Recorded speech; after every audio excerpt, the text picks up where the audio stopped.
Shqipëria ka dhënë shembullin e saj të harmonisë fetare në botë. Në Mashimin e Parisit, krerët e 4 komuniteteve fetare në Shqipëri kanë parakaluar programe njëri tjetrin duke dhënë mesazhin e bashkëtesës fetare dhe janë pritur me ovacione nga qytetarët francezë.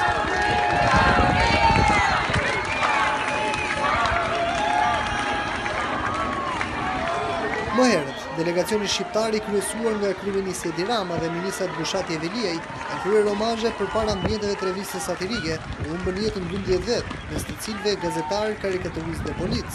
Ata kanë vendosur kurora me lule me mbishkrimin nderim për gazetarët që u vranë për liri. Nuk është goditur vetëm Parisi, është goditur çdo vend që është i lidhur me vlerat që Franca përfaqëson, me vlerat e lirisë, të barazisë, të vllazërimit. Lufta kundër terrorizmit zhvillohet sot në të gjithë vendet tona, edhe kur aktet ndodhin jashtë vendeve tona. Pas omazheve, kryeministri shqiptar Edi Rama është shpritur nga presidenti François Hollande, të cilit i ka shprehur personalisht këshillimet.